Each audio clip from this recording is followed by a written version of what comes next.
Hi guys! Today is church day and market day. So, gagamitin natin itong collapsible trolley. So, ayan guys. Ganyan lang ang gagawin. Ilulupi mo lang yung wheels kapag gagamitin mo na siya. And then, pwede mo namang i-fold ito pabalik and ilagay sa iyong bag kapag hindi mo pa ginagamit. Sobrang useful nito guys, lalo na kung mabibigat yung bibilin mo or yung mga balak mong bilhin sa palengke. Lalo na kung wala kang kasamang mamili, tamang-tama to para sa'yo, para hindi ka mabigatan sa pagdadala ng iyong mga binili.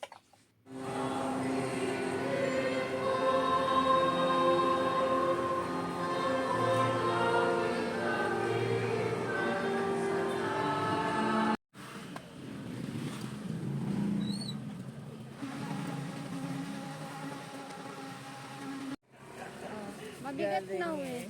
Galing na. Mabigat na. Sige, maglakad ka. Ilayin mo.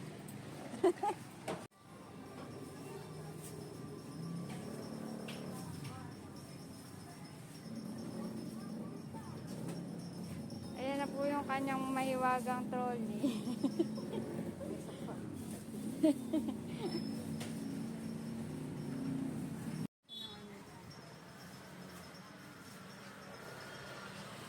May pechay ka ba? Nakasan ba?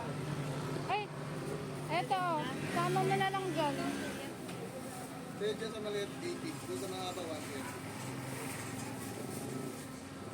Ano po? Ano mo na to habang naglalakad ka. Dali, bibidyoan kita para may bumili ng trolley. May bibiling ka pa ba doon? Wala lang. May luyo na ako. Tapos na. Tapos na.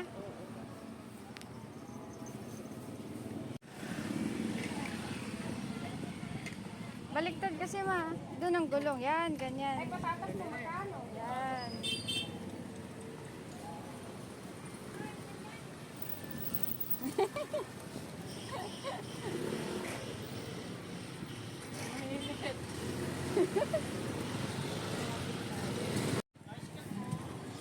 Papa yung ma.